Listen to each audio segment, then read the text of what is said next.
Shalom. First and foremost, giving honor and praise unto Yah, the creator and the maker of heaven and earth.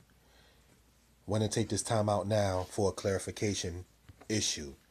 Let's go into the book of Hosea.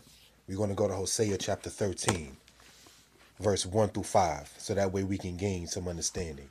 We are in the book of the prophet Hosea, an Israelite man who lived in the northern kingdom of Israel after the division of the kingdom after the death of Solomon, and what he said to the children of Israel and the northern kingdom concerning certain things. And it says the following: When Ephraim spake trembling, he exalted himself in Israel, but when he offended in Baal, he died. And now they sin more and more, and have made molten images of their silver and idols according to their own understanding. All of it the work of the craftsmen. They say of them, let the men that sacrifice kiss the calves. Therefore they shall be as the morning cloud, and as the early dew that passeth away, as the shaft that is driven with the whirlwind out of the floor, and as the smoke out of the chimney. Yet I am the Lord thy God, from the land of Egypt, and thou shalt know no God but me, for there is no Savior beside me. I did know thee in the wilderness, in the land that was not sown. So let it be known and understood. It says, when Ephraim spoke trembling, he exalted himself in Israel. So far we see about Ephraim, which was where the capital of the northern kingdom of Israel was, and Israel, which was where the people were being ruled by those in the land of Ephraim. Because Ahab and Omri, two of the kings of Israel, they had Samaria as their capital. When you go into the book of 1 Kings chapter 16, right? Now, distinctly says there in verse 3, therefore, due to their wickedness, their idolatry, it says, therefore they shall be as the morning cloud and as the early dew that passeth away. So it speaks about how their glory is going to be driven away and passed away like the morning cloud, and as the early dew, as the shaft that is driven with the whirlwind out of the floor, and as the smoke out of the chimney. Meaning that the way you see smoke coming out of the chimney and it just goes up and ascends and disappears, so shall the glory of Ephraim, the northern kingdom of Israel, be. Then it says, yet I am the Lord thy God from the land of Egypt, and thou shalt know no other God but me, for there is no Savior beside me.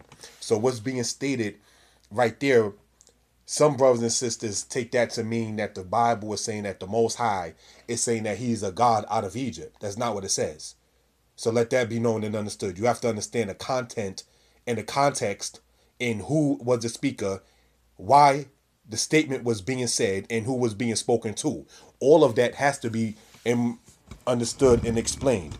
Because without that, what you're doing then is just taking, as some do, it says, I, God, Egypt, and then in this new thing with the Egyptology and the Kemetic science thing that they created and so forth and so on, look into the scriptures and then sit there and look at this and say, oh, see, it says God, Egypt, Bible, the God of the Bible is from Egypt. That's not what it says. We have to gain some understanding of who was being spoken to in the historical content of as well. So let's understand that. Let's go, if we will, into the book of Exodus chapter. We are in Exodus chapter 6, verse 6 and 7. So that way we can gain some understanding. All right. And it says the following: Wherefore say unto the children of Israel, I am the Lord, and I will bring you out from under the burdens of the Egyptians, and I will rid you out of their bondage, and I will redeem you with a stretched out arm and with great judgments, and I will take you to me for a people, and I will be to you a God, and you shall know that I am the Lord your God, which bringeth you out of from under the burdens of the Egyptians. All right, so let that be noted and understood exactly what is being presented right there. And I will take you to me for a people, and I will be to you a God, and you shall know that I am the Lord your God, which bringeth you out from under the burdens of the Egyptians. So it's not too hard to figure out exactly what's being stated. So that, as you know, biblical history as well as extended or external history, the Hebrews or the children of Israel were enslaved in the land of Egypt. Now, not to get sidetracked, yes, there were Hebrew slaves in Egypt. You can look at what they refer to as the Lehun Papyri, or the papyrus from the 13th dynasty of Egypt, where it speaks about the Kemnu, which was part of their slaves. All right, so that's another subject for a historical reason. Now let's get back to the book of Hosea 13 verse 4. It says, I am the Lord thy God from the land of Egypt, and thou shalt know no other God but me, but for there is no Savior beside me. Just looking at that last line, for there is no Savior beside me. That's not an Egyptian concept. You're not going to find one God saying that to any of the people of Egypt. Because if you look at Egyptian culture, they had an Ennead, which was saying that this God produced the other gods, which produced the other gods. So they're not saying that this God can't save and I can't save, and this God is able to save and I can't. It's not what it says. That's not part of the Egyptian culture. Because they had what archaeologists and anthropologists today refer to as the Ennead, Ennead, in which they had one God and then they had 8 gods that descended from all of that one. So that right there is against the culture of the Israelites. That's part of the idolatry, unfortunately, that you see some Israelites doing. That's what it talks about in verse 2, where it says, and now they sin more and more and have made molten images of their silver and idols according to their own understanding. So what's being stated right there is that due to some of the idolatry that Israel practiced is why the kingdom of Israel will eventually fall. That's what it's talking about. Now, verse 4, it gets important, and verse 5 does too concerning this matter. It says, yet I am the Lord thy God from the land of Egypt, and thou shalt know no God but me. There is no Egyptian God saying, you shall know no other God but me. That's not a part of the Egyptian culture.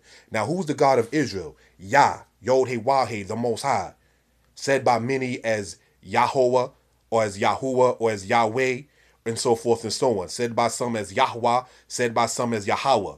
That takes us back into the book of Ezekiel chapter 39, if we will. Ezekiel 39 verse 7. So that way we can gain some understanding concerning this matter. Ezekiel chapter 39 and verse 7, and it says the following. So that way we can gain some understanding concerning this matter with the name of the Father itself. It says, in quote, so will I make my holy name known in the midst of my people Israel, and I will not let them pollute my holy name anymore. And the heathen shall know that I am the Lord, Yod-Heh-Wah-Heh, the Holy One in Israel. So what's speaking about that aspect of when Israelites in the future, the Most High himself will let Israel know what his name is.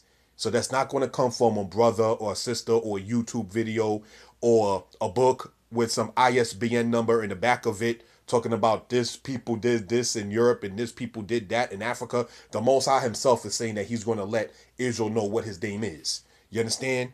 And so this is why today you unfortunately have Israelites saying the name different ways. As stated, some say it's Yahweh, some say it is Yahweh, some say it is Yahweh, some say it as Yehovah, some say it as Yahuwah. You got different pronunciations for the same Yod-Heh-Wah-Heh, simply because the Most High to this day has not let his people Israel know what his name is yet. Israel's job is not to sit there and try to correct everybody else in the world until Israel corrects themselves. That's the Israelite portion.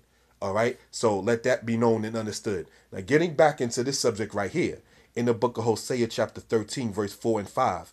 Then correlating that, if we read into the book of Exodus, chapter 6, verse 6 and 7.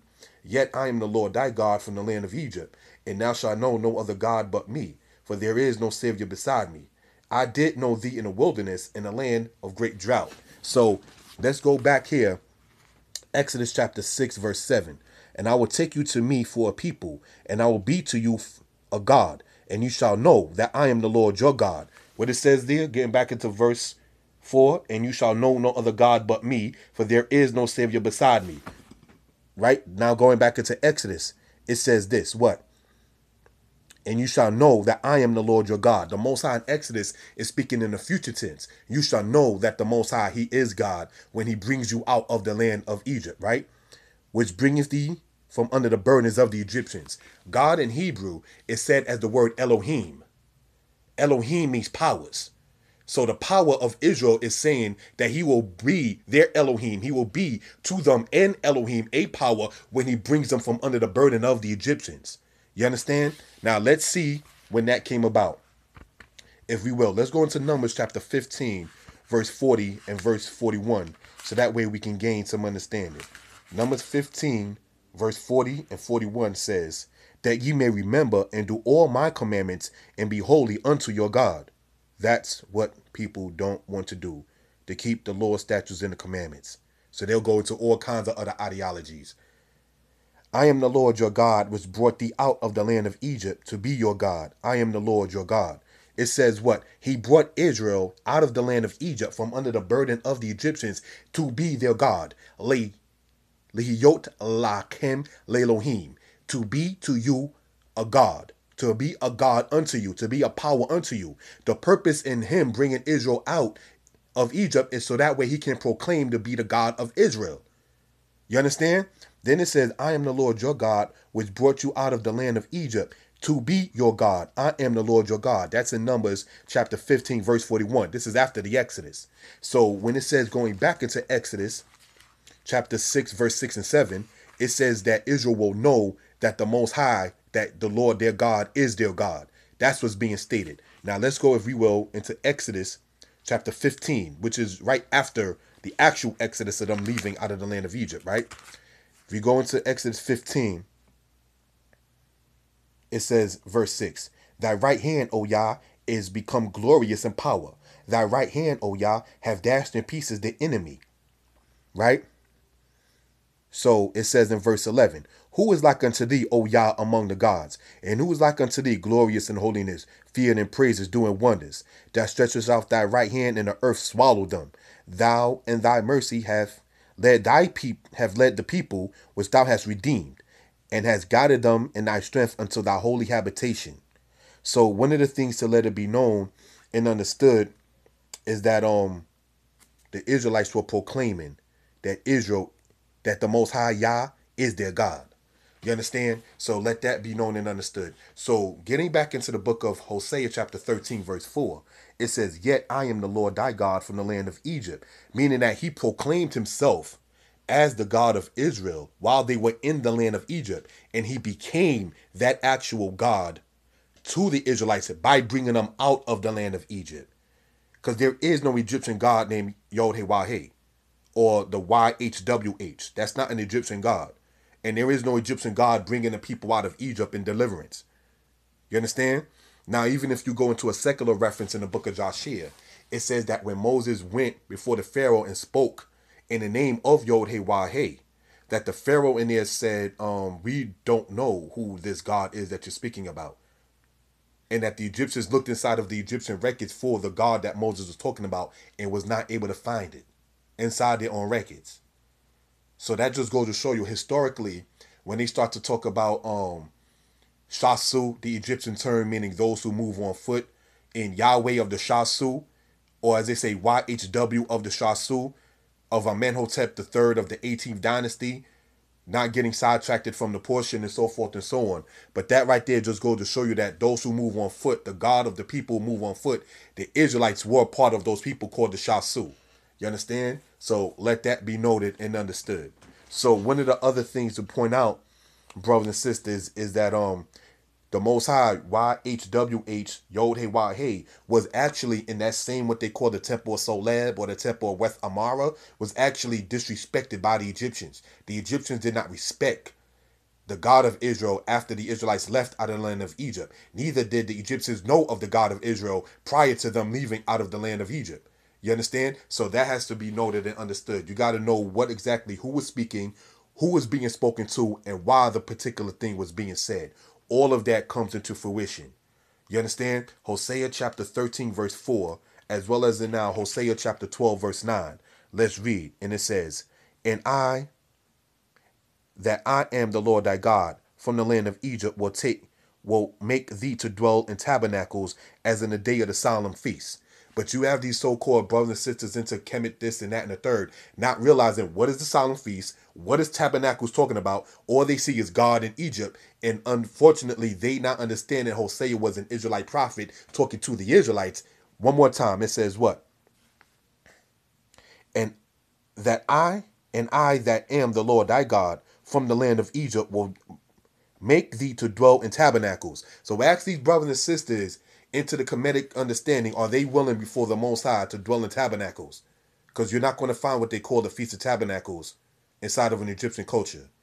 Hosea 13 verse 4 is not saying what they are trying to say that it says. It is basically saying that the Most High brought Israel out of the land of Egypt to be their God, and there is no God beside the God of Israel. Shalom.